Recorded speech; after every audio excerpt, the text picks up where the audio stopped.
வணக்கம். காலையில் விழித்தெழுவதும் இரவில் உறங்குவதும் நாம் எதையும் கேட்காவிட்டாலும் அனைத்தையும் அறிந்து உரிய முறையில் நமக்கு வழங்குகின்ற இறைவனுக்கு நம்பிக்கை உள்ளவர்களிடமும் நம்பிக்கை இல்லாதவர்களிடமும் ஒரே மாதிரியான அன்பும் பாசமும் உள்ளது.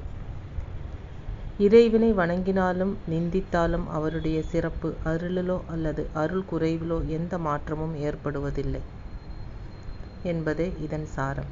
இப்படியானால் இறைவனை வழிபடுவதன் நோக்கம் என்ன?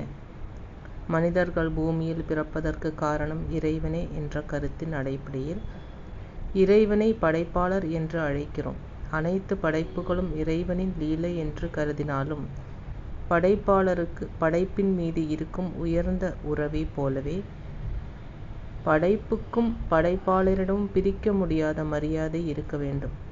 ஒரு வகையில் பிறப்பு, இறப்பு, மறுபிறப்பு ஆகிய அனைத்தும் தொடர்ச்சியான ஒரு செயல்முறையாகும். ஏற்கனவே முன்கூட்டியே அமைக்கப்பட்ட ஒரு நிரல் போல பெரும்பாலான மக்களுக்கு இறைவன் யார், எப்படிப்பட்டவர் என்பது தெரியாது. இருந்தாலும் இறைவனுடைய அருள் அதிகமாகவோ குறைவாகவோ எப்போதும் அனுபவத்தின் மூலம் உணரப்படுகிறது. மின்சாரத்தை நாம் நேரடியாக பார்க்க முடியாவிட்டாலும் அதை பயன்படுத்தும் போது அதன் மூலம் பயன் பெறுவது போல முழுமையான நம்பிக்கை கொண்டவர்களும் முழுமையான நாத்திகர்களும் பிரச்சனைகளிலிருந்து விடுபடும் போது பாதி நம்பிக்கையுடன் இருப்பவர்கள் துயரக்கடலில் மூழ்குவது வழக்கமாக உள்ளது.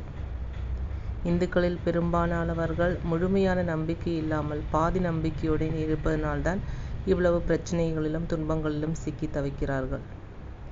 இறைவனை நம்புகிறவர்களும் இறைவனை நம்பாதவர்களும் ஒரே விதமான ஒரு குருவின் தேவையுண்டு.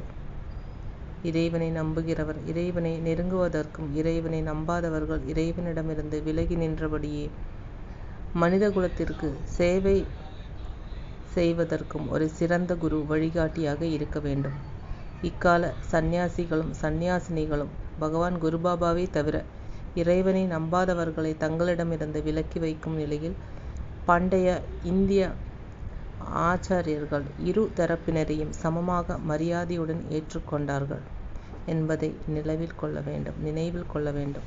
இறைவனை நம்புகிறவர்கள் காலையில் விழித்தெழும்போதும் இரவில் உறங்கச் செல்லும் போதும் இறைவனை நினைவு கூற வேண்டும். குருபாபா பக்தர்கள் இடைவிடாமல் எரிந்து கொண்டிருக்கும் ஆசிரமத்தின் ஹோமகுண்டத்தில் பகவான் குருபாபா ஹோமம் செய்வதை பார்த்து கொண்டிருப்பதாக மனதில் கற்பனை செய்து கொண்டு அந்திய சரண காயத்ரி மந்திரமோ அல்லது அந்திய சரண ஜபமோ தினமும் காலை விழித்தெழுந்ததும் இரவு உறங்கச் செல்லும் போதும் படுக்கையில் அமர்ந்து 18 நிமிடங்கள்